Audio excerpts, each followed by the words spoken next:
पुंडलिक वरदे हरी विठ्ठल. श्री ज्ञानदेव तुकाराम. पंढरीनाथ भगवान की जय. श्री सद्गुरुवे रामचंद्राय नमः. श्री एकनाथ महाराज कृत श्री भावार्थ रामायण. बालकांड. ओंकार रूप श्री गणेश, हंसवाहिनी सरस्वती, भवतापमुक्त करणारे संतजन, कुलदेवता जगदंबा आणि सद्गुरू जनार्दन स्वामी यांना भावार्थ रामायणाच्या रचनेस प्रारंभ करण्यापूर्वी ग्रंथरचना निर्विघ्नपणे परिपूर्ण व्हावी म्हणून मी नम्र भावाने शिरसावंदन करतो असे श्री एकनाथ महाराज म्हणतात. स्वर्गातील सर्व देव रावणाच्या पाशवी सामर्थ्यासमोर हतप्रभ होऊन त्याचे अंकित झाले होते. त्याच्या पाशातून बंधमुक्त होण्यासाठी ब्रह्मदेवादिक देवांनी श्री विष्णूंची प्रार्थना केली. त्यावेळी श्री विष्णूंनी देवांना अभिवचन दिले की रघुकुलोत्पन्न अजराजाचा त्रिखंड कीर्ती व प्रचंड सामर्थ्यशाली पुत्र राजा दशरथ अयोध्येत आहे. त्याच्या पोटी मी श्रीराम या नावाने अवतार घेईन. त्या अवतारात मला सहाय्य करण्यासाठी माझी पत्नी रमा हीच माझी भार्या असेल व तीच कलहाचे मूळ कारण ठरणार आहे.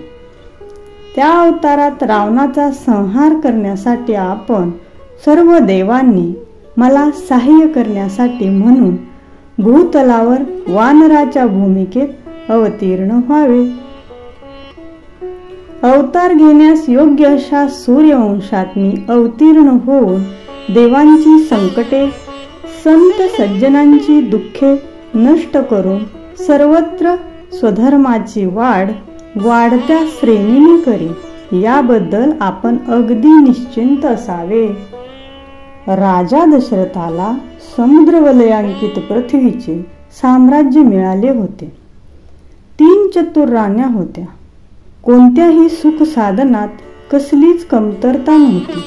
परंतु इतके असूनही पोटी पुत्र संतान नसल्यामुळे तो अति दुःखी झाला होता. दिवसेंदिवस तो सर्व सुखोपभोग व राजविलास यांच्या बाबतीत उदासीन होत चालला. मनातूनच उद्विग्न होऊन विरक्त झाला. एकांतप्रिय असा हा राजा शिकारीसाठी निर्जन अरण्यातून हिंडत असता शब्दवेदी दशरथाच्या हातून बेसावधपणे मातृपितृभक्त श्रावणाचा वध होतो. श्वापदाचा वध होण्याऐवजी आपल्या हातून ब्रह्महत्या घडून आल्याचे लक्षात येताच राजा मनस्वी दुःखी होतो. परंतु वेळ टळून गेलेली असते.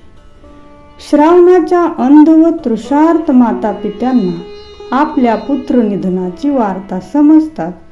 दुःख संतापाने ते तुलाही पुत्र वियोगामुळे मरण शाप देऊन प्राण सोडतात. नंतर दशरथ त्या तिघांची उत्तरक्रिया यथाविधी पार पाडतो. स्वतःच्या हातून घडलेल्या ब्रह्महत्येचा दोष निवारण होण्यासाठी राजा कुलगुरू वसिष्ठांच्या मार्गदर्शनाखाली अश्वमेध यज्ञ करतो. परंतु त्यामुळे होणारे दुष्परिणाम टळत नाहीत. ब्रह्महत्येच्या दोषामुळे राज्यात मोठे आवर्षण पडते व सर्वत्र एकच हाहाकार उडून जातो. दैत्यगुरु शुक्राचार्य पाण्याचे साठे असलेले मेघ अडवून धरतात. म्हणून राजा दशरथ कैकईसह त्याच्यावर स्वारी करतो व शुक्राचार्यासह सर्व दैत्यांचा आपल्या अतुल पराक्रमाने पराभव करतो. तो दिग्विजयी राजा इंद्रादिकांकडून सन्मान करून घेतो आणि नंतर अयोध्येत परत येतो. शुक्राचार्य युद्धात दशरथाच्या रथाच्या चाकाचा आस मोठ्या कौशल्याने मोडतो. त्यावेळी कैकेयी आपला हात त्या रथाच्या चाकात घालून रथ सावरून धरते, म्हणून राजाला युद्धात विजय मिळवणे सोपे जाते. हे तिचे सहकार्य स्मरून राजा प्रसन्न होऊन तिला वर देण्यास तयार होतो. परंतु प्रसंगाविशेषी मागून घेण्यासाठी कैकेयी ते वर राजाजवळच ठेवून देते. दैत्यगुरु शुक्राचार्यांचा पराभव केल्यामुळे प्रसन्न होऊन देवगुरु बृहस्पतींनी दशरथाला पुत्रप्राप्तीसाठी मुनिश्रेष्ठ विभांडक मुनीचा पुत्र ऋषशृंग याच्या हातून पुत्रकामेष्टी यज्ञ करावयास सांगतात. ऋषशृंगाला मोहिनी घालून फसवून अयोध्येत आणण्यासाठी इंद्र दशरथाकडे आपल्या स्वरूप सुंदर अप्सरांना पाठवतो. ऋषशृंगाने कधीच स्त्रियांना पाहिलेले नसते, त्यामुळे तो अप्सरांना पाहून मोहित होतो. त्यांच्या अंकित होऊन स्वधर्म आचरण अनुष्ठान हे विसरून ऋषशृंग अयोध्येत येतो. दशरथ ऋषशृंगाचा शांतना नावाच्या आपल्या मित्राच्या कन्येशी त्याचा थाटामाटात विवाह करून देतो. विभांडकाला हे कळताच तोही राजावर प्रसन्न होतो. नंतर विभांडक मुनी दशरथाच्या विनंतीला मान देऊन शांतनेचा पिता लोमपाद याच्या राज्यात आवर्षण पडलेले असते, म्हणून तिथे जाऊन पर्जन्य याग करून अयोध्येत परत येतात. ते अयोध्येत परत आल्यावर राजा ऋषशृंगाच्या हातून पुत्रप्राप्तीसाठी पुत्रकामेष्टी यज्ञ करतो. ऋषशृंग महान तपस्वी असल्यामुळे यज्ञात प्रत्यक्ष यज्ञपुरुष प्रगट होऊन राजाला प्रसाद देतो व त्याच्या 3 राण्यांना तो सत्वर भक्षण करण्यास सांगतो. कुलगुरु वसिष्ठ त्या प्रसादाचे ज्येष्ठ, मध्यम आणि कनिष्ठ असे 3 भाग करून कौसल्या, सुमित्रा व कैकेयी या तिघींना अनुक्रमे देतात. कैकेयीला ज्येष्ठ भाग हवा असतो, परंतु तो तिला न मिळाल्यामुळे ती संतापते. तिचा कनिष्ठ भाग भक्षण करण्यास तिला विलंब लागतो. तेवढ्यात एक घार येते. तिच्या हातावर झडप घालून तो प्रसाद घेऊन जाते व भक्षण करते. ज्येष्ठ भागही नाही व हातातील कनिष्ठ भागही नाही. त्यामुळे दुःखी झालेली कैकेयीला कौसल्या व सुमित्रा आपल्या प्रसादातील अर्धा भाग भक्षण करण्यास देतात. त्यामुळे पुत्र प्राप्ती होणार असली तरी तिच्या मनात सवती मत्सर निर्माण होतो व त्यामुळेच कैकेयीला दुष्ट डोहाळे लागतात व कौसल्या व सुमित्रा यांना स्वतंत्र भागात प्रसाद मिळाला असल्यामुळे त्यांना अत्यंत सात्विक डोहाळे लागतात.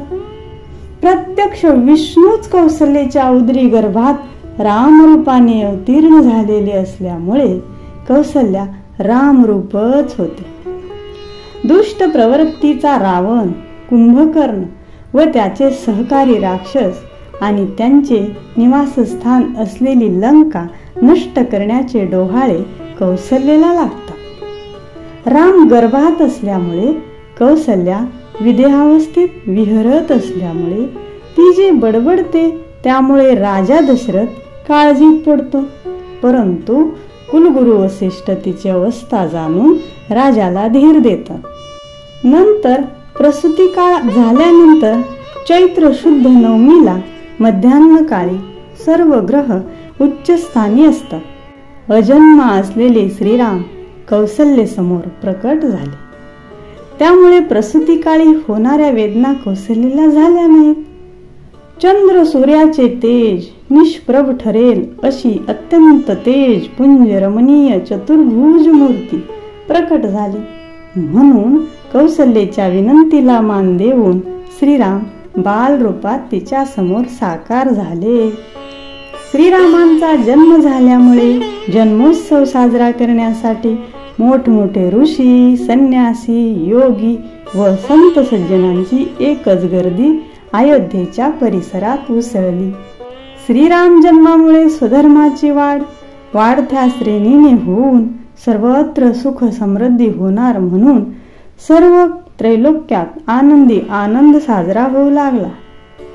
अयोध्येत घरोघरी गुढ्या तोरणे उभारून मंगलवाद्य वाजवून प्रजाजनांनी आनंदोत्सव साजरा केला. दशरथाने पुत्रप्राप्ती झाल्यामुळे सर्व याचकांना अपार दान देऊन तृप्त केले. 9 मास पूर्ण होताच सुमित्रेच्या पोटी प्रत्यक्ष शेष श्री विष्णूंची सेवा करण्यास तिच्या समोर प्रकट झाला. राजानेही यावेळी पुत्रोत्सव साजरा करून याचक तृप्त केले. कैकेयीला कौसल्या व सुमित्रा या दोघींकडून 2 भागात यज्ञप्रसाद मिळाला असल्यामुळे तिला 2 पुत्र होतात. नंतर वसिष्ठ ऋषींनी दशरथाकडून जातक कर्म केले व अनुक्रमे श्रीराम, लक्ष्मण, भरत व शत्रुघ्न असे 4घांचे नामकरण केले. अयोध्येत राम जन्माला आल्यामुळे जरी आनंदोत्सव चालू होता तरी लंकेत मात्र नाना तऱ्हेचे अपशकुन होऊ लागले. त्यावेळी लंकेवर वीज पडणे, भूकंप होणे, रावण सिंहासनावर चढताना त्याचा मुकुट खाली पडणे, मंदोदरीचे मंगळसूत्र अग्नीत पडून भस्म होणे इत्यादी महाभयंकर अनर्थ होऊ लागल्यामुळे रावणाने व इतर लोक लंकावासियांनी एक प्रकारचा धाकच घेतला. नंतर राजाने योग्य वेळी श्रीरामादी 4ही सुपुत्राचे व्रतबंध संस्कार करून 16 वर्षेपर्यंत वेदशास्त्र अध्ययन करून त्यांना पूर्ण पारंगत केले. नंतर वसिष्ठांच्या आज्ञेने व दशरथाच्या अनुमतीने श्रीरामांनी 4ही दिशांना सर्वत्र तीर्थयात्रा केली. वास्तविक श्रीराम म्हणजे प्रत्यक्ष तीर्थांचे तीर्थ होते. तरी सुद्धा लोकांच्या ठिकाणी धर्म प्रवृत्ती होण्यासाठी, लोकांसमोर आदर्श ठेवण्यासाठी सर्व तीर्थांच्या ठिकाणी सर्व विधी व दाने करून महर्षी, योगी, संन्यासी, जपी, तपी, ब्रह्मचारी, नरनारी सर्वांना सुखी केले. नंतर एका शुभ मुहूर्तावर श्रीरामाने तीर्थयात्रा संपवून अयोध्येत आगमन केले. राजाने व प्रजेनेही रामाच्या आगमनामुळे घरोघरी आनंदोत्सव साजरा केला. श्रीराम तीर्थयात्रेहून आले, परंतु त्यांचे लक्ष वैराग्यावर अधिक केंद्रित झाले. श्रीराम म्हणजे स्वतःच मूर्तिमंत वैराग्याची चालती बोलती मूर्ती, परंतु लोकसंग्रहासाठी व लोकांना आदर्शभूत होण्यासाठी श्रीरामांनी वैराग्य वृत्ती स्वीकारली. दशरथाच्या सुपुत्रांची कीर्ती ऐकून लोकत्रय प्रसिद्ध विश्वामित्र ऋषी राजाकडे येतात. तेथे वसिष्ठांची भेट होऊन परस्परांना परमानंद होतो. राजा सामोरा जाऊन त्यांच्या आनंदाने स्वागत करतो, मान सन्मान करतो व आपले जे जे मनोरथ असतील ते मी अवश्य पूर्ण करीन असे त्यांना अभिवचन देतो. त्यामुळे विश्वामित्रही मनातून संतुष्ट होतात व मी आरंभिलेला यज्ञ राक्षसांच्या त्रासापासून निर्विघ्नपणे पूर्ण होण्यासाठी व राक्षसांना प्रतिबंध करण्यासाठी तो श्रीराम व लक्ष्मण यांना मजबरोबर पाठवावेस असे राजा दशरथाला सांगतात. मनोरथ पूर्ण करीन असे अभिवचन देऊन वचनबद्ध झालेला राजा विश्वामित्रांची ही मागणी ऐकताच हादरतो. विश्वामित्रांना नकार देणे म्हणजे नवीन संकटाला आमंत्रण देण्यासारखेच होते. प्राणापेक्षाही प्रिय असलेले श्रीराम व लक्ष्मण विश्वामित्रांबरोबर पाठवणे हे राजाला प्राण संकट वाटू लागले. काहीतरी उत्तर देणे आवश्यकच होते. म्हणून राजा म्हणाला, हे मुनिश्रेष्ठा, आपण सुज्ञ, विवेकी, विचारवंत आहात. मी काही आपणास सांगावेसे नाही, परंतु माझे राम लक्ष्मण हे लहान आहेत, कुमार आहेत. अजून ते धनुर्विद्येत पारंगत झालेले नाहीत. रणांगण, युद्ध व राक्षस हे त्यांनी पूर्वी पाहिलेलेही नाही, तर ते कसे युद्ध करणार? तेव्हा राम लक्ष्मण सोडून आपण काहीही मागा, राज्यही मागा, ते मी आपणास तात्काळ देईन. परंतु राम लक्ष्मण लहान कुमार असल्यामुळे कृपा करून तेवढे मागू नका. हे दशरथाचे बोलणे ऐकताच विश्वामित्र अत्यंत संतापले.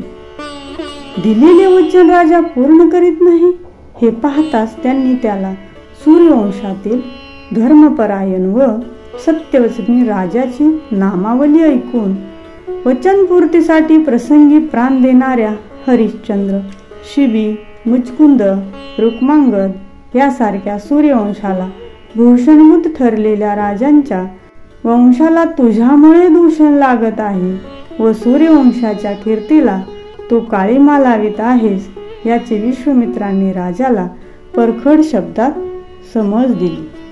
श्रीरामाला बालक, कुमार, युद्धात अपरिचित असे दशरथ म्हणतो त्याबद्दलही विश्वामित्र राजाला दोष देतात.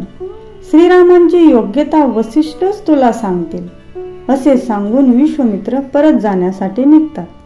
त्यावेळी विश्वामित्रांनी कोपाविष्ट होऊन जाणे हिताचे नाही हे ओळखून कुलगुरू वसिष्ठ, श्रीराम व लक्ष्मण हे दोघे विश्वामित्रांना द्यावे व भरत आणि शत्रुघ्न स्वतः जवळ ठेवावे असे राजाला सुचवितात.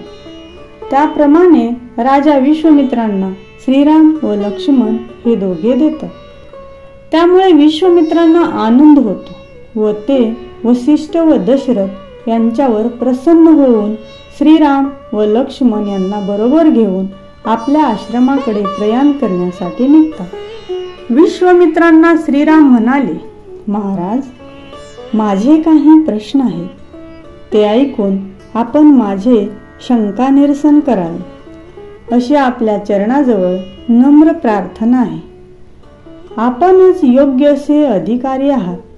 इतके बोलून श्रीरामांनी देहाचे सर्व दोष, सर्व दुःखांचे अधिकरण असलेला देह कसा आहे, देहाची उत्पत्ती, स्थिती व विनाश याबद्दल कशी घृणा आहे, जन्माला येणारा जीव गर्भात कसे दुःख भोगतो, प्रसूती समयी जीवाला व मातेला कशा तीव्र वेदना होतात, जीव जन्मल्यानंतर बालपणी तो किती कष्ट भोगतो, तारुण्यात अहंकाराचा ताठा, स्त्री संगाचा पगडा आणि स्त्रीची अतीव लालसा, वृद्धापकाळी व्याधिग्रस्त शरीर तरीही देहाची न सुटणारी ममता आणि असा हा बहु दुर्लभ नरदेह विषय स्वार्थाने कसा पतित होतो हे सांगून, अहंकाराची महती सांगून व त्याची निंदा करून श्रीराम ज्या उपायामुळे ब्रह्मप्राप्ती होईल असा उपाय मला सांगा असे विश्वामित्र ऋषींना विचारतात. श्रीरामांच्या या मार्मिक प्रश्नामुळे सर्व ऋषी, सिद्धमुनी व इतर लोकांना परमानंद होतो. हे सर्व प्रश्न ऐकून विश्वामित्र श्रीरामांच्या प्रश्नांची श्री शुकाचार्यांच्या प्रश्नाशी तुलना करतात. श्री शुक हे स्वभावताच ज्ञानी असतात, परंतु मनात विकल्प आल्यामुळे त्यांचा घात होतो असे विश्वामित्र सांगतात. त्यावरून श्री शुकांची समग्र कथा श्रवण करण्याची इच्छा श्रीराम व्यक्त करतात. त्यावेळी श्रीरामांना विश्वामित्र ऋषी श्री शुकांची कथा सांगण्यास प्रारंभ करतात. श्री शुक हे जन्मताच मुक्त स्थितीत वैराग्यपूर्ण वृत्तीने राहणारे होते. त्यांचे पिताजी श्री व्यास मुनी यांना न विचारताच श्री शुक रानात जाण्यास निघाले. आपले चिरंजीव वनात निघाले असे पाहताच पुत्रविरहाने श्री व्यासही त्यांना हाका मारीत त्यांच्या मागून धावू लागले. वनात एके ठिकाणी सरोवरावर शुक व व्यास स्नानासाठी गेले असता त्या जलाशयावर क्रीडा करीत असलेल्या अप्सरा शुकांना पाहून जराही लाजल्या नाही. परंतु त्यानंतर व्यास स्नानासाठी आल्याबरोबर त्या अप्सरा लज्जित होतात. त्यातील काही जणी वस्त्र वेढून घेतात तर काही उदकातच दचकून बसतात. परंतु त्या व्यासांच्या पुढे काही येत नाही. याचे कारण व्यास त्या अप्सरांना विचारतात. अप्सरा सांगतात, हे व्यास मुनी, तुझ्या ठिकाणी स्त्री व पुरुष ही भेदभावना आहे, तशी शुकाजवळ नाही. तो पूर्ण अभेद स्थितीत आहे, म्हणून त्याची आम्हाला लाज वाटत नाही. हे त्या अप्सरांचे उत्तर ऐकून श्री शुकांना मात्र स्वतःविषयी अभिमान झाला. अभिमानामुळे विकल्प निर्माण झाल्यामुळे तो विकल्प नाहीसा व्हावा म्हणून व खऱ्या ज्ञानाची प्राप्ती होण्यासाठी आणि सद्गुरु शिवाय खरे आत्मज्ञान होणार नाही हे जाणून श्री व्यास शुकाला जनक राजाकडे पाठवतात. श्री व्यासांचे ज्ञान काय आहे ते कळले. आता जनक राजा मला ज्ञानोपदेश तो काय करणार, अशा बुद्धीने श्री शुक जनकाकडे येतात. नग्नावस्थेत जनकाच्या नगरीत गेलो तर लोक हसतील म्हणून वल्कले धारण करतात व राजाला रिक्त हाताने भेटू नये म्हणून ते हातात राखाडी घेऊन जनकाच्या भेटीला येतात. आपण जाताच जनक राजा सिंहासन सोडून आपल्या भेटीसाठी येईल व आपला मोठा सन्मान करील अशी शुकांची कल्पना असते. प्रत्यक्षात घडते मात्र वेगळेच. दरवाजातच शुकांना द्वारपाळ अडवितो. त्यावेळी शुक, मी शुक भेटीसाठी आलो आहे असा त्याच्याबरोबर जनकाला निरोप पाठवतात. शुकाला स्वतःविषयी अहंकार झाला आहे. मी जर त्याला भेटावयास गेलो तर त्याचा अहंकार अधिकच वाढेल असे लक्षात घेऊन जनक राजा त्याला भेटतच नाही. दरवेळी संग त्यक्त्वा सुखी भव असा शुकाला तो द्वारपाळामार्फत संदेश पाठवतो. जवळ असलेली लंगोटी व राख शुक टाकून देतात तरीही राजा भेटत नाही. अशा 7 रात्री निघून जातात. त्यानंतर शुकाचा स्वतःबद्दलचा मीपणा नाहीसा होतो. द्वैताद्वैत भाव नष्ट होतो. सर्वेंद्रिय वृत्ती स्थिरावतात व शुकांची निर्विकल्प समाधी लागते. अशा अवस्थेला शुक आले आहेत असे द्वारपाळाकडून समजतात. राजा जनक आनंदाने शुकाच्या भेटीस येतो. राजा जनक शुकाला जनानखान्यात नेतो. परंतु शुकाची विदेहावस्था असते. त्यावेळी शुक पूर्ण ज्ञानी झाले आहे अशी खात्री करून राजा त्यांना सिंहासनावर बसवून त्यांची यथासांग पूजा करतो. श्री शुक भानावर आल्यानंतर जनक राजाचे पाय धरतात व अज्ञानामुळे व अप्सरांच्या बोलण्यामुळे आपण व्यासांना अज्ञानी म्हटले. माझ्या मनातला हा अहंकार रूप विकल्प आपणच दूर केला व मला स्वस्वरूपाची ओळख करून दिली असे म्हणून आपल्या सद्गुरूंना म्हणजे जनकाला श्री शुक नम्र भावाने प्रणिपात करतात. नंतर जनकाने शुकाला ज्ञानोपदेश केल्यावर श्री शुक ब्रह्मप्राप्तीचा अनुभव घेण्यासाठी मेरू पर्वतावर निघून जातात. श्रीरामांच्या विनंतीवरून विश्वामित्र ऋषींनी वरील प्रमाणे श्री शुकाचार्यांचे चरित्र सांगितले. जनक राजाने शुकाला जसा ज्ञानोपदेश केला तसा विश्वामित्रांनी आपणास ज्ञानोपदेश करावा असा श्रीरामांचा मानस पाहून सूर्यवंशाचे कुलगुरू वसिष्ठ हेच तुला ज्ञानोपदेश देण्यास समर्थ व अधिकारी आहेत, त्यांनाच तू शरण जावेस असे विश्वामित्र रामाला सांगतात. श्रीरामांना ब्रह्मज्ञानाचा उपदेश करण्याविषयी विश्वामित्र कुलगुरू वसिष्ठांना विनंती करतात. त्या संदर्भात गुरु शिष्य संबंध, अशिष्य कोण, दुसऱ्याच्या शिष्याला उपदेश करणे कसे अयोग्य आहे याचे विवेचन विश्वामित्र करतात. परंतु वसिष्ठ हे स्वतःच जरी साक्षात ब्रह्मस्वरूप असले तरीही शिष्याकडून तीव्र स्वरूपाची जिज्ञासा व्यक्त झाल्याशिवाय त्याला ब्रह्मज्ञानाचा उपदेश करणे अयोग्य असल्याने श्रीरामांनी विचारल्याशिवाय उपदेश कसा करायचा हा प्रश्न वसिष्ठांसमोर उभा राहिला. अर्थात श्रीरामांना स्वतःच काही उपदेश घेऊन समजून घेण्यासारखे नव्हतेच, कारण तेच स्वतः ब्रह्म होते. परंतु ज्ञानप्राप्तीची परंपरा सांभाळण्यासाठी व लोकांसमोर आदर्श ठेवण्यासाठी म्हणून त्यांनी वसिष्ठांचे शिष्यत्व पत्करले. विश्वामित्रांची विनंती मान्य करून वसिष्ठांनी रामांना ज्ञानोपदेश देण्याचे ठरवले आणि रामांनीही वसिष्ठांना वंदन करून त्यांना ब्रह्मज्ञानाचा उपदेश करण्याविषयी नम्र भावाने प्रार्थना केली. श्रीरामांची यथार्थ योग्यता वसिष्ठ जाणून होते. त्यांनीही श्रीरामांना खालील प्रमाणे ज्ञानोपदेश केला. परमार्थ साधन प्राप्त करून घेण्यासाठी त्रैलोक्यामध्ये नरदेहा इतके दुसरे अत्युत्कृष्ट साधन नाही. मोक्ष सुखाला योग्य असे साधन म्हणजे मनुष्य देहच होय. हे जाणून अशुभ वासना टाकून मन परमार्थी लावणे अत्यावश्यक आहे.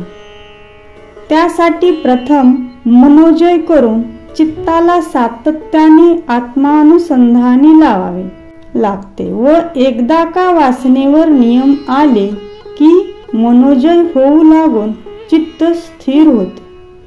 अंगी पूर्ण वैराग्य बांधल्याशिवाय आत्मज्ञान होणार नाही आणि खरे आत्मज्ञान होण्यासाठी विवेक वैराग्यपूर्ण व ज्ञान संपन्न सद्गुरूंना शरण गेल्याशिवाय ते प्राप्त होणार नाही. केवळ सद्गुरूंना शरण जाऊन किंवा त्यांच्या तोंडून उपदेश ऐकूनही उपयोग नाही. ज्ञान देणे व ज्ञान घेणे ही कल्पनाच मुळात चुकीची आहे.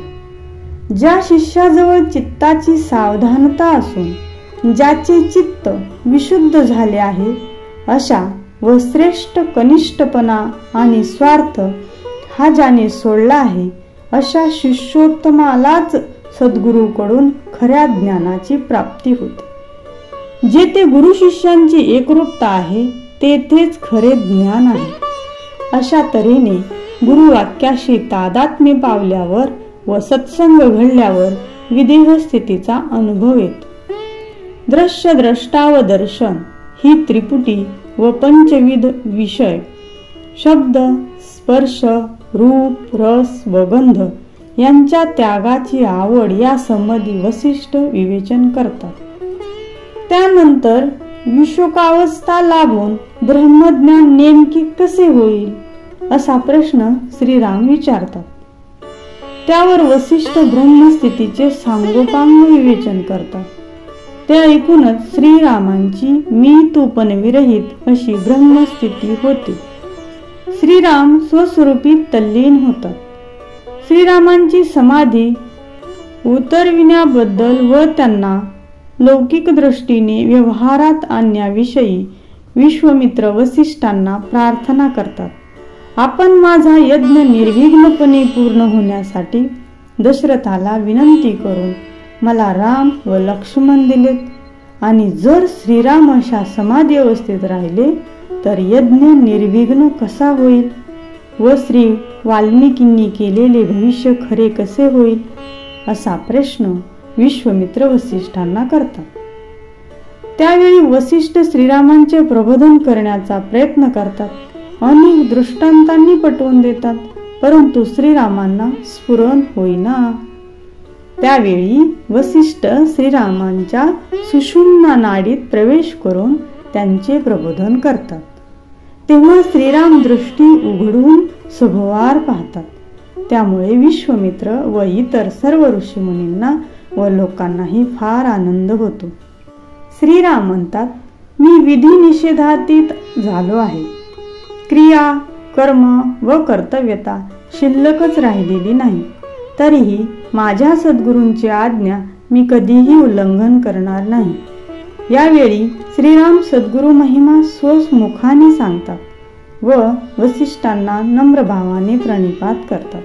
वाल्मिकी भरद्वाज मुनीस सांगतात, ही तुला सांगितलेली रामकथा जो श्रद्धायुक्त अंतःकरणाने सावधानपणे श्रवण करेन तो श्रोता तात्काळ मुक्त स्थितीला प्राप्त होईल.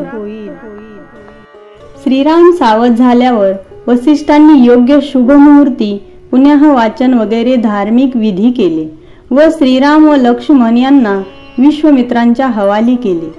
विश्वामित्रांच्या प्रयाणकाळी राजा दशरथ आपल्या मुलांना धनुर्विद्या शिकविण्यासंबंधी विश्वामित्रांना विनंती करतो.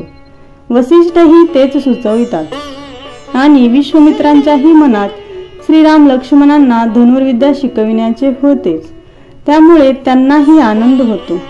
यानंतर श्रीराम लक्ष्मणासह रथावर आरूढ होऊन विश्वामित्रांसह प्रयाण करतात. त्यांच्या प्रयाणकाळी चांगले शुभ शकुन होतात. दशरथाजवळ राजगुरू वसिष्ठ त्या शुभ शकुनांचे विवेचन करून आपले पुत्र विजयी होऊन येतील असे सांगतात. नंतर शरयू नदीच्या तीरावर कामाश्रमात एक रात्र श्रीराम व लक्ष्मण विश्वामित्रांसह विश्रांतीसाठी मुक्काम करतात.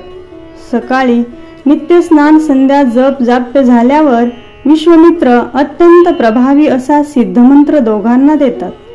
त्या सिद्धमंत्राच्या प्राप्तीमुळे श्रीराम व लक्ष्मण दोघेही अत्यंत तेजस्वी दिसू लागतात. कामाश्रमातून प्रयाण करून पुढे शरयू व गंगा नदी यांच्या मनोरम संगमावर एक रात्र मुक्काम करून प्रातःकाळी नौकेत बसून तिघेही पैल तीरात जातात. तीरावरील वन अत्यंत भयंकर, श्वापदे, क्रूर पक्षी यांनी गजबजून गेलेले असते. कारण त्याच वनात भयानक अशी ताटिका राक्षसी राहत असते. त्या वनातून जाणे ताटिकेमुळे धोक्याचे आहे असे विश्वामित्र सांगतात.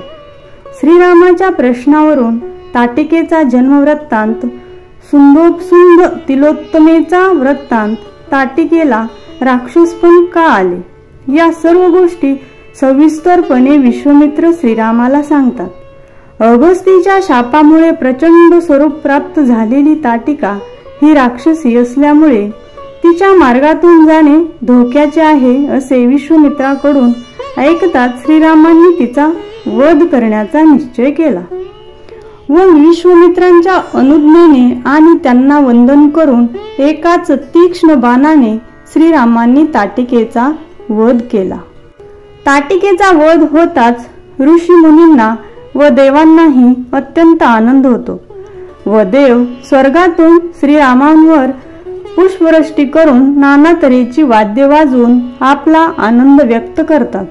विश्वामित्रांच्यामुळे श्रीरामांकडून ताटिकेचा वध होतो म्हणून प्रत्यक्ष देवराज इंद्र विश्वामित्रांची स्तुती करून श्रीरामांना अस्त्रविद्या शिकविण्याविषयी विश्वामित्रांना विनंती करतात. नंतर सिद्धाश्रमात त्या दिवशी श्रीराम व लक्ष्मणासह विश्वामित्र मुक्काम करतात. सकाळी उठल्यावर नित्य नेमाचे आन्निक झाल्यानंतर विश्वामित्र नाना तऱ्हेची अस्त्रविद्या, अस्त्रे सोडणे व ती परत घेणे श्रीराम व लक्ष्मणांना बीजमंत्रासहित सांगतात.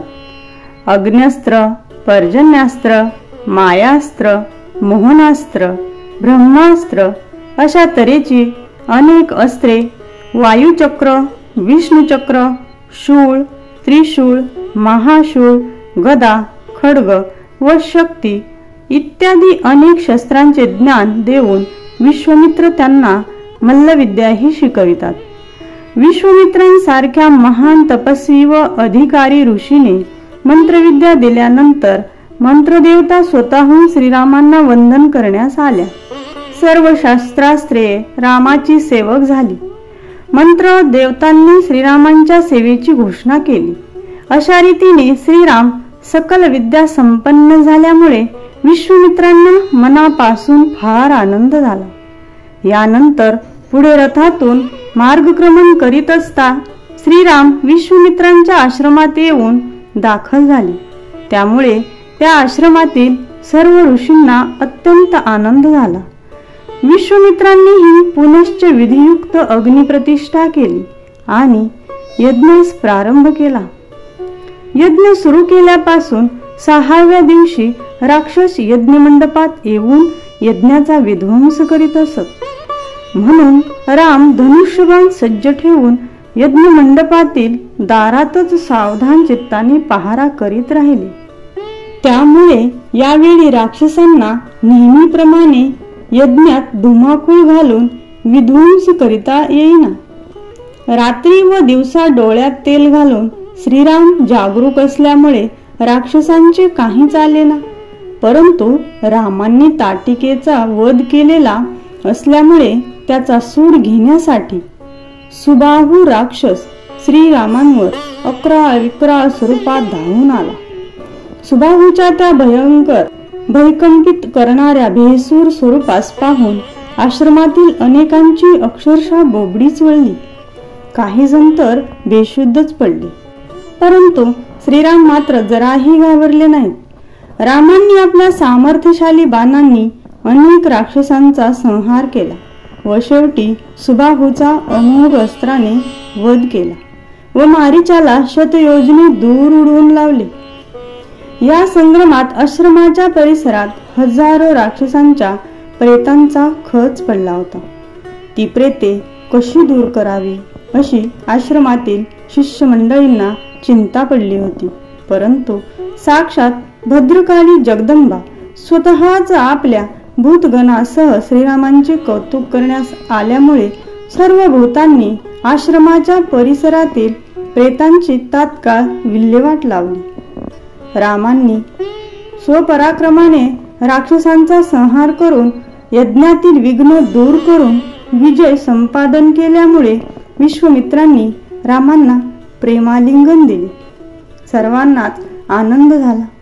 विश्वामित्रांनीही आनंदाने हजारो गायी, सुवर्ण, रत्ने व अपार दक्षिणा देऊन ब्राह्मणांना संतुष्ट केले.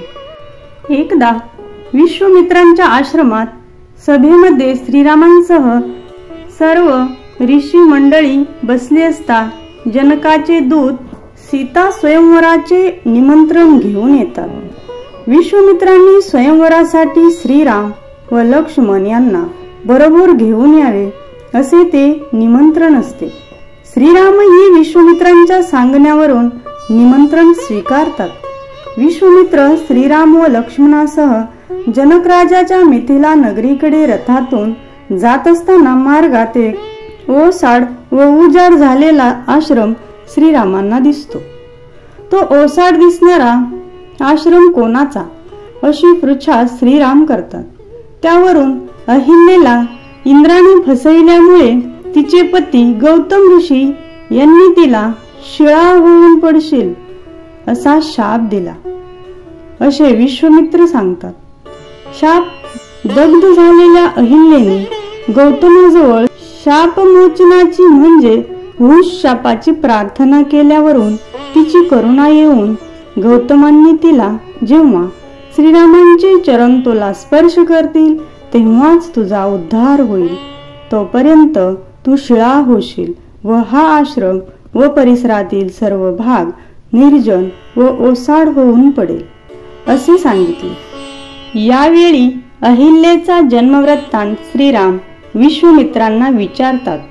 त्यावरून तिचा पिता ब्रह्मदेवाने तिच्या स्वयंवरार्थ केलेला पृथ्वी प्रदक्षिणेचा पण गौतमाची उभयतोमुखी गायीला त्रिवार प्रदक्षिणा, त्यामुळे गौतमास अहिल्याची प्राप्ती, इंद्रास अहिल्या न मिळाल्यामुळे त्याचा संताप, इंद्रांचा गौतम रूपाने अहिल्याला फसवून रतिप्रसंग, त्याच वेळी गौतमाचे आश्रमात येणे झाल्यामुळे इंद्रास व अहिल्यास शाप, इंद्राला गौतमाकडून उशाप, गौतमाचा इंद्राला शाप मिळतो, त्यामुळे मोर व हत्ती यांच्यावर परिणाम इत्यादी सर्व कथा विश्वामित्र श्रीरामांना सांगतात.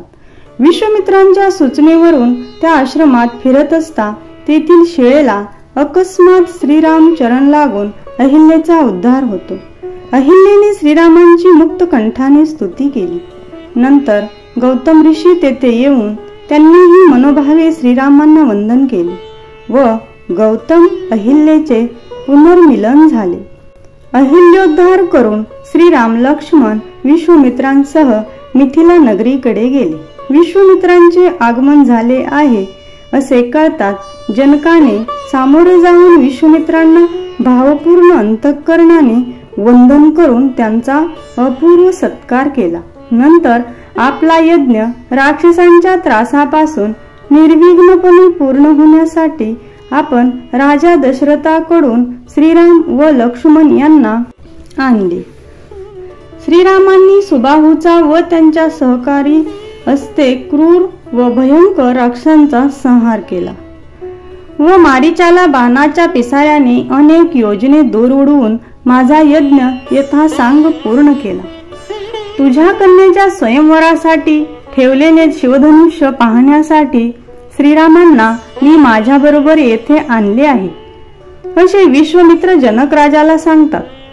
श्रीरामांचे मोहक सौंदर्य, त्याची वीरश्री, रुबाब व ऐट पाहून हाच माझ्या सीतेला योग्य नवरा आहे असे जनकाच्या मनात निश्चित होते.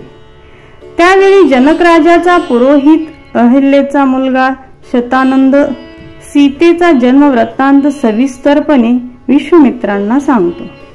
सीतेच्या स्वयंवरासाठी जनक राजाने शिवधनुष्य का ठेवले होते हे सांगण्याच्या निमित्ताने रेणुकापुराण जमदग्नीची कथा, शंकरापासून परशुरामाला शिवधनुष्याची प्राप्ती, सहस्रार्जुनाकडून जमदाग्नीचा वध, जमदाग्नीकडून परशुरामाचे क्रोधग्रहण, जमदग्नीच्या आश्रमातील कामधेनूची सहस्रार्जुनाकडून मागणी, कामधेनूचे अपहरण करताना रेणुके व राजाने केलेले 21 वेळ शस्त्रप्रहार, रेणुकेच्या आज्ञेवरून परशुरामाकडून सहस्रार्जुनाचा वध व 21 वेळा निक्षत्रिय पृथ्वी इत्यादी कथा सविस्तरपणे येथे सांगितले आहे.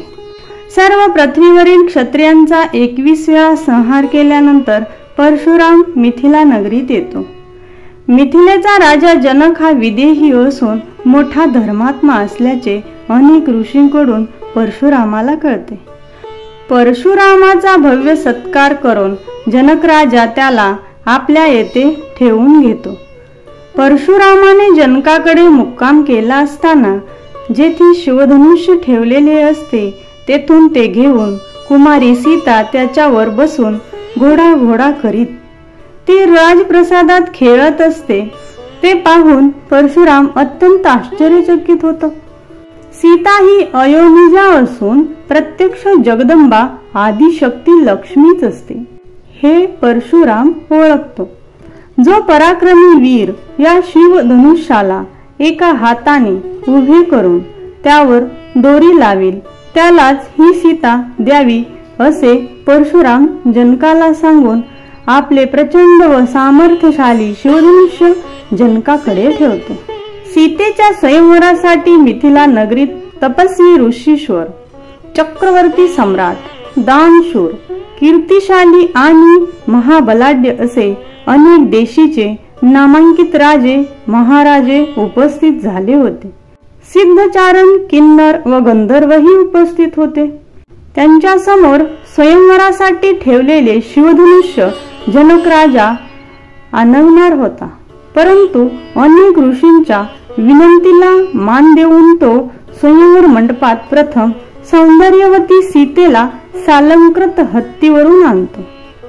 लावण्याची पुतळी असलेल्या सीतेला पाहतात सर्व ऋषी, राजे व उपस्थित सर्वही तिच्या अनुपम सौंदर्यावर अगदी भाळून जातात. विश्वामित्रांच्या सांगण्यावरून शेकडो बलिष्ठ वीर व अनेक मोठमोठे हत्ती यांना शिवधनुष्य ओढावयास लावून जनक राजा ते स्वयंवर मंडपात आणतो. इतके महाप्रचंड पर्वतप्राय अजस्त्र धनुष्य पाहूनच कित्येकांचा स्वतःच्या सामर्थ्याविषयी गर्व नाहीसा होतो. स्वपराक्रमाने जो हे धनुष्य उभे करून त्यावर दोरी चढवेल त्यालाच सीता माळ घालील असे जनकाकडून मंडपामध्ये घोषित होते. हे जनक भाषित ऐकताच सर्व समुदाय तटस्थ होतो. त्यातही जे खरोखरच अतिप्रबळ होते, महासामर्थ्यशाली होते असे अनेक कीर्ती संपन्न भूपाळ सीतेच्या अपेक्षेने आलेलेच होते. त्यांच्याही अंगात सीतेसाठी वीरश्री संचारली, परंतु इतक्यात मोठाच अनर्थ ओढावला. आमंत्रणाशिवायच लंकाधिपती रावण स्वयंवर मंडपात अचानक हजर झाला. त्याच्या उपस्थितीनेच सर्वांचा थरकाप झाला. जनकाने गर्विष्ठ रावणाला धनुष्य उचलून त्याला दोरी चढविण्याचा पण सांगितल्यावर लगबगीने रावण पुढे झाला व तात्काळ उलटेच धनुष्य त्याने उभे केले. जनककन्या सीतेने ते पाहिल्यावर तिची अवस्था अनुकंपनीय झाली. तिने करुण स्वराने धरणीची व शंकराची मनोभावाने प्रार्थना केली की हे धनुष्य उचलणाऱ्या रावणाची सर्व शवित नष्ट होऊन त्याची फजिती व्हावी. तिची स्तुती ऐकून भद्रकाळी व शंकर प्रसन्न झाले व मूळचेच प्रचंड सामर्थ्याचे धनुष्य आता तर अधिकच वजनदार झाले. रावण त्या धनुष्यावर दोरी चढविण्याचा प्रयत्न करू लागताच त्याला ते प्रथम सुलट करणे आवश्यक असल्याचे लक्षात आले. त्याबरोबर तो धनुष्य सुलट करू लागताच त्याच्या 20ही हातांना ते पेलेना व ते प्रचंड धनुष्य अक्षरशः त्याच्या अंगावरच कोसळले व तो जमिनीवर पालता पडला. रावणाला धनुष्याचा भार सहन न झाल्यामुळे त्याच्या नाकातोंडावाटे फेस आला. सर्व गात्रे शिथिल झाली व त्याची शुद्धी हरपली. ती त्याची दयनीय अवस्था पाहून जनकाने त्वरित पाणी वगैरे शिंपडून रावणाला लागलीच सावधान केले. परंतु या अपमानास्पद प्रकारामुळे रावण मात्र भयंकर संतापला. रावणासारख्या महापराक्रमी वीराची जर ही अवस्था झाली तर आपली काय दुर्दशा व अपमान होईल या भीतीनेच इतर राजांचे मनोधैर्य खचून गेले. सीतेविषयी त्यांची आकांक्षा हळूहळू नष्ट झाली व सभा तटस्थ झाली. ते पाहून जनक राजाने सभेतील सर्व राजांना धनुष्यावर दोरी चढवून पणासाठी आवाहन केले.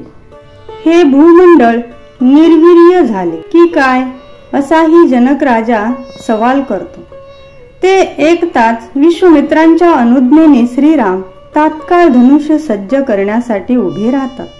त्यावेळी हा एवढासा सुकुमार हे प्रचंड धनुष्य कसे काय उचलणार अशी काळजी जनकाला लागते. परंतु विश्वामित्र त्याला आश्वासन देतात.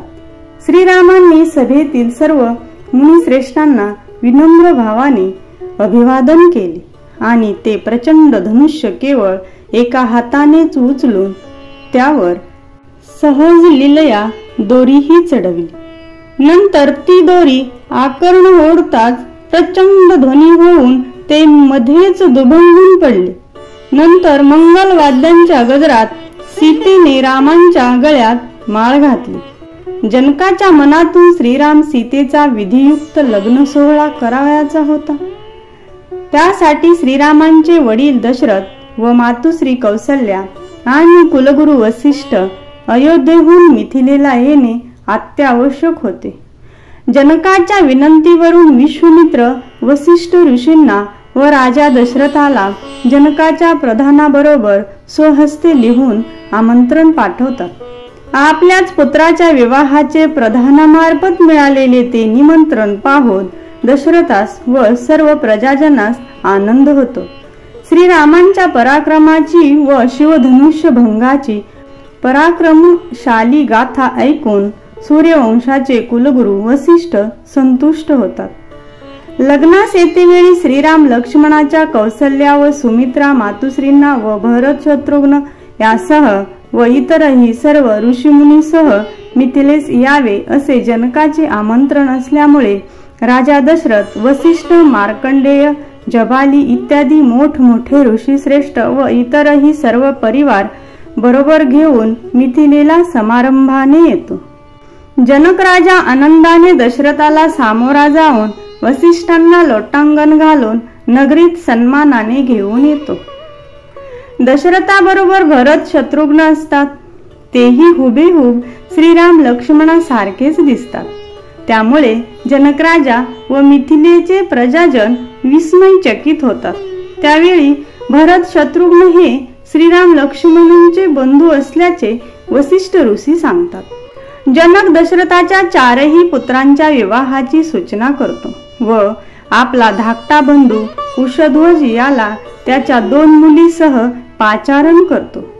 तोही मांडवी व श्रुतकीर्ती या दोघी कन्यांना घेऊन मिथिलेत हजर होतो. श्रीरामांना सीता, लक्ष्मणाला उर्मिला, भरताला मांडवी आणि शत्रुघ्नाला श्रुतकीर्ती देण्यासंबंधी विश्वामित्र व वसिष्ठांची संमती मिळते. यावेळी सूर्यवंशाचे कुलगुरू वसिष्ठ जनकाला सूर्यवंशातील सर्व कीर्तिमंत दानशूर महापराक्रमी राजांची महती सविस्तर वर्णन करून सांगतात. जनकही आपल्या कुळाचे वर्णन करतो. विवाहासाठी योग्य मुहूर्त वसिष्ठ विश्वामित्र निश्चित करतात. या विवाहासाठी भरताचा मामा युधिष्ठिराचेही नेमके आगमन होते. मंडप उभारणी झाल्यावर वसिष्ठ गुरु दशरथाकडून पुण्याह वाचन व देवक विधी करवून नांदी श्राद्ध करवतो. दशरथही लग्नानिमित्त उत्तम दुभत्या गायी ब्राह्मणांना सालंकृत करून देतो. अमित दक्षिणा वस्त्रालंकार दान देऊन दशरथ ब्राह्मणांना अगदी संतुष्ट करतो. प्रत्यक्ष वसिष्ठांनीच आवाहन केले असल्यामुळे उपदेवता, क्षेत्रपाळ, नवग्रह आदी स्वयंवराच्या मंडपद्वारी समक्ष येऊन मंडपाचे संरक्षण करण्यासाठी सिद्ध राहतात. श्रीराम लक्ष्मणादी चारही जमातांचे अत्युत्तम प्रकारे सीमांत पूजन केल्यानंतर वसिष्ठांच्या सूचनेवरून जनक राजा सर्वप्रथम विश्वामित्रांची अग्रपूजा करतो. नंतर समवेत उपस्थित असलेल्या ऋषी मुनींचा आदर सत्कार व पूजा करून युधाजित व राजा दशरथ यांचा सन्मान करतो. सीमांत पूजनाचा सोहळा झाल्यानंतर जनक राजाची पत्नी सुमेधा ही कौसल्या, सुमित्रा, कैकेयी यांचे पूजन करते. जनक व सुमेधा यांच्या विनंतीला मान देऊन श्रीराम व दशरथ सर्व परिवारासह रुखवताच्या पंचपक्वानाचे भोजन करतात. रुखवताच्या भोजनानंतर तांबूल, विडा वगैरे झाला. नंतर चौघे जणी दिव्य वस्त्रे व अलंकार धारण करून मंडपात येतात. आपल्या चारही सुनांना सन्मुख बसवून त्यांना फळ अर्पण करण्याचा समारंभ दशरथ वसिष्ठांच्या आज्ञेवरून करतो. जनक पत्नी सुमेधा श्रीरामांसह चौघांचे उत्तम प्रकारे तेलवण करते. नंतर चौघे कुमार शुभ्र धवल अशा घोड्यावर बसून वाजत गाजत लग्न मंडपात आगमन करतात. त्यावेळी जनक राजा सामोरा जाऊन श्रीरामांचे प्रेमाने स्वागत करतो आणि त्यांना उत्तम आसने देऊन त्यांचा सन्मान करतो. जनक व सुमेधा चारही बंधूचे मधुपर्क पूजन करतात. सीता, उर्मिला इत्यादी वधूंचे गौरीहर पूजन झाल्यावर लग्नघटी भरत आल्यामुळे उपाध्यायांनी वधूवरांच्या मध्ये अंतःपट धरले आणि योग्य मुहूर्ताची घटिका भरल्यानंतर सावधान सावधान असे उच्चारताच मंगलवाद्यांच्या गजरात ब्राह्मण ऋषीच्या मंगल आशीर्वाद घोषात वधूवरांनी एकमेकांच्या गळ्यात माळा घालून परस्परांना वरले. नंतर पाणीग्रहण, कंकण बांधणे, विवाह होम इत्यादी विधी पार पडतो. नंतर वधूवरांना हत्ती, घोडे, रथ, अनंत रत्नजडित अलंकार, दिव्य वस्त्रे, मुकुट, कुंडले, दासदासी इत्यादी सर्व तऱ्हेचे राजैश्वर्य देऊन जनकाने त्यांचा सन्मान केला. नंतर वसिष्ठ, श्रीराम, सीता व इतर वधूवर या समवेत दशरथाने अयोध्येकडे गमन केले. वसिष्ठांचा प्रेमळ निरोप घेऊन विश्वामित्रही आपल्या आश्रमाला निघाले. त्यावेळी श्रीराम लक्ष्मणांनी त्यांना साष्टांग प्रणिपात करून त्यांचे कृपाशीर्वाद संपादन केले. जनक राजा सुमेधेसह राजा दशरथाला बराच लांबपर्यंत अयोध्येच्या मार्गावर पोहोचविण्यास आला. शेवटी श्रीरामाच्या सांगण्यावरून जनक राजा रस्त्यातच सर्वांचा निरोप घेऊन मिथिला नगरीला परतला. मिथिलाधिपती जनक राजा परतल्यानंतर दशरथाचे लग्नाचे वराड अयोध्येकडे निघाले. परंतु काही काळ मार्गक्रमण केल्यानंतर दशरथाला एकाएकी अपशकुन होऊ लागतात. वसिष्ठ सांगतात की होणाऱ्या अपशकुनामुळे काहीतरी मार्गात विघ्न निर्माण होणार हे निश्चित. परंतु श्रीराम आपल्या संगाती असल्यामुळे आपल्याला काळजी करण्याचे कारणच नाही. वसिष्ठ इतके बोलत आहेत तोच एकाएकी प्रचंड वावटळ उठते आणि त्यातून भयंकर अशी हाक ऐकू येते. ती सर्व वऱ्हाडी मंडळीची सैन्याची प्रत्यक्ष दशरथाची पांचावर धारण बसते. धुळीचा लोट कमी होताच रथातून धनुष्यबाण व परशु धारण केलेली तेजपुंज परशुरामाची मूर्ती पुढे येऊन श्रीरामांच्या रोखाने जाऊ लागते. साक्षात परशुरामांना पाहून कुलगुरू वसिष्ठ त्यांना सामोरे जातात व त्यांची विधियुक्त पूजा करून त्यांचा सत्कार करतात. वसिष्ठाकडून सत्कार स्वीकारून परशुराम तडक श्रीरामांकडे गेले. ते पाहून दशरथाचा अगदी थरकाप उडाला व त्याने श्रीरामांवर न रागाविण्याविषयी लोटांगण घालून दिनस्वराने त्यांची प्रार्थना केली. त्या प्रार्थनेकडे संपूर्ण दुर्लक्ष करून परशुरामाने श्रीरामांना सरळ युद्धाचे आवाहन दिले व श्रीरामांबरोबर प्रखर अस्त्रांनीशी युद्ध करण्यास प्रारंभ केला. कितीही भयंकर अशी निर्वाणीची अस्त्रे श्रीरामांवर सोडली तरी क्षणार्धात रामांनी आपल्या अतुलनीय बाणांनी सर्व शस्त्रास्त्रांचा पूर्ण मोड केला. नाना तऱ्हेच्या दिव्य शक्ती परशुरामांनी श्रीरामांवर सोडल्या, परंतु त्या शक्तीही श्रीरामांचे पारिपत्य करण्याऐवजी श्रीरामांच्या भात्यातच प्रवेशल्या. अशा तऱ्हेने परशुरामांची शस्त्रास्त्रे कधीही वाया गेली नव्हती.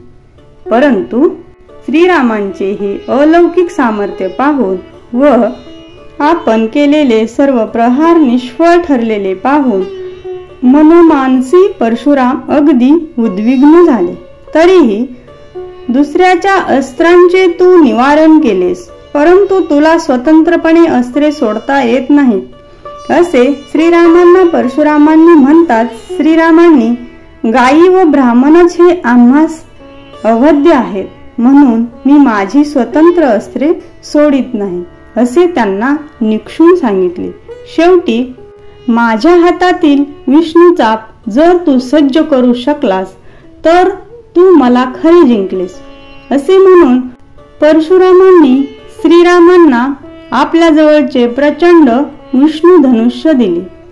श्रीरामांनीही विष्णूच्या त्या धनुष्यावर एका क्षणात दोरी चढवली व एक बाण चढवून तो आकर्षून ओढला. रामांचा तो आगळा प्रताप पाहून परशुरामांना श्रीरामांच्या खऱ्या स्वरूपाची ओळख झाली. एकाच बाणाने श्रीरामांनी परशुरामांचा सर्व अहंकार नष्ट केला. परशुरामही श्रीरामांच्या अवतार कार्याचे महत्त्व ओळखून त्यांच्या जवळ आपले विष्णुचाप ठेवून आपल्या आश्रमाला निघून गेले. पुढे ते विष्णूचे धनुष्य श्रीरामांनी वरुणास दिले.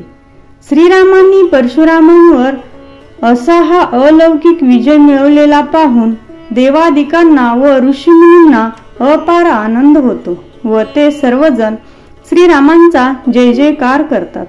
तेथून पुढे अयोध्या नगरीजवळ दशरथाची सर्व मंडळी आल्यानंतर कुलगुरू वसिष्ठांनी अयोध्येत दूत पाठवून दिग्विजयी श्रीरामांच्या स्वागताची तयारी करविली. सर्व अयोध्येचा परिसर गुढ्या, तोरणे, पताका, रांगोळ्या, सुगंधी सडा संमार्जन यांनी नुसता गजबजून गेला.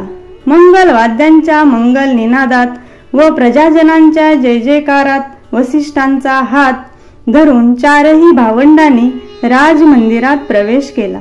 नंतर कुलगुरूंनी लक्ष्मी पूजन करून विधियुक्त गृह प्रवेश विधी करविला. चारही बंधू आपापल्या स्त्रियांसह वसिष्ठ सद्गुरू व पिताजी दशरथ यांची विनीत भावाने सेवा करू लागले. श्रीराम व सीता ही परस्परांवर पूर्ण अनुरक्त होऊन सुखाने आणि सर्वांना संतोषवित राहू लागले.